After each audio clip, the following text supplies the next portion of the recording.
Kim Pao, pinagkaguluhan na sa premiere night ng kanilang movie na My Love Will Make You Disappear sa SM Mega Mall.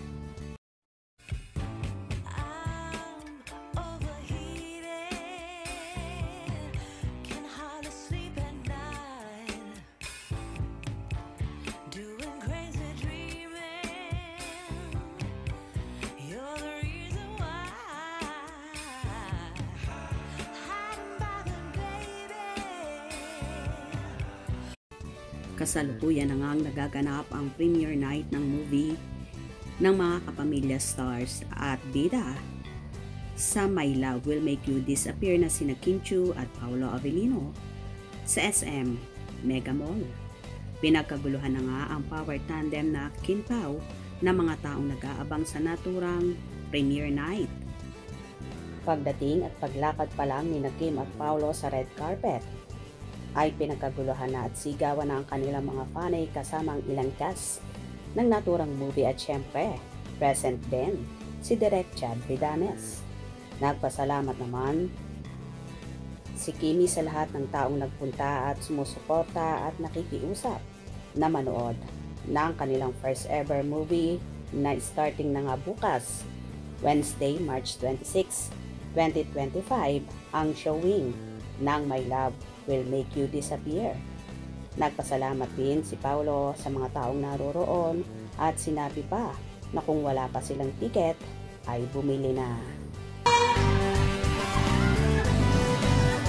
Hello po sa lahat. Pelikula po kami bukas na po nito in Cinemas Nationwide. Gandang gising ng lahat sa mga wala pa. Ayan, makabili mo kayo sa mga pangalawa at pangalan ang balik na palabas sa Pilipinas. Maraming salamat po sa support na inabuo sa pangalan natin sa Sisirian. Salamat.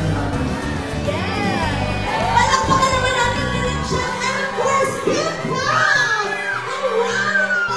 Kim Chiu and Paolo Avellino! Okay, picture mo natin tayo! Maraming salamat!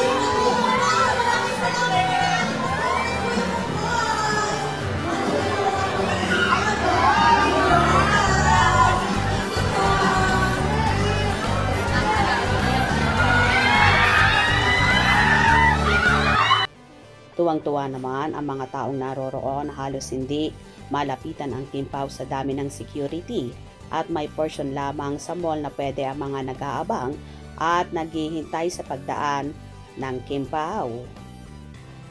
Namata na rin sa nasabing premiere night ang ilang mga co-host ni Chinita Princess sa afternoon show na It's Showtime, kagaya na lang ni Chang Ami Perez, ang mag-fiancé na Ryan Bang at Paula Lassie, Jugs Jugueta, at marami pang iba. Hope you enjoyed. Please subscribe for more info.